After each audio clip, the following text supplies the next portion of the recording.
For 2 years, an elderly man walked into Southern California banks, took the money, and disappeared without a trace.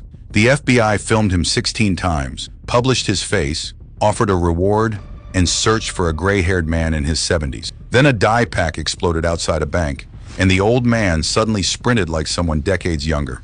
That run shattered the investigation. If the cameras could not be trusted, who had the FBI actually been chasing, and could they identify him before time ran out? It began in August 2009, inside a San Diego County bank.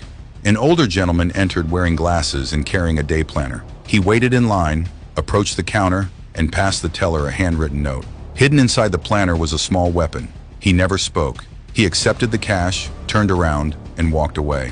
No dramatic escape, no visible vehicle, no useful voice recording. Then he did it again. The pattern spread across Southern California. He arrived on payday Fridays when branches held more cash, and chose quiet hours with fewer people nearby. He never reached over the counter or raised his voice. Every decision removed another clue. The FBI named him the Geezer Bandit and released a profile.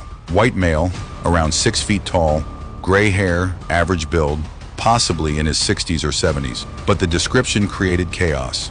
Tips identified countless innocent retirees. A fan page gained thousands of followers. T-shirts appeared, turning an active investigation into entertainment. Privately, agents had doubts.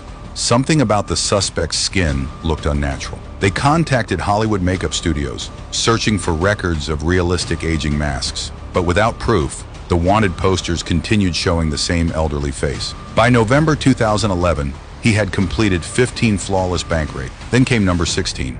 On December 2nd, he left a Bank of America in San Luis Obispo, carrying another bag of cash. 30 yards from the entrance, a hidden dye pack activated. Red dye filled the air.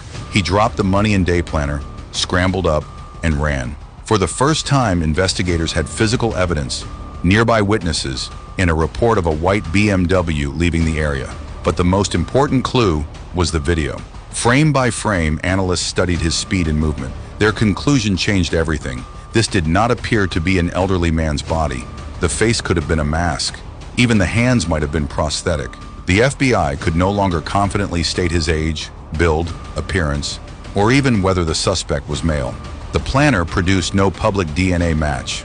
The BMW led nowhere. After 2 years, the only dependable detail was that the person appeared left-handed. Then the robberies stopped. One by one, the legal deadlines for prosecution expired.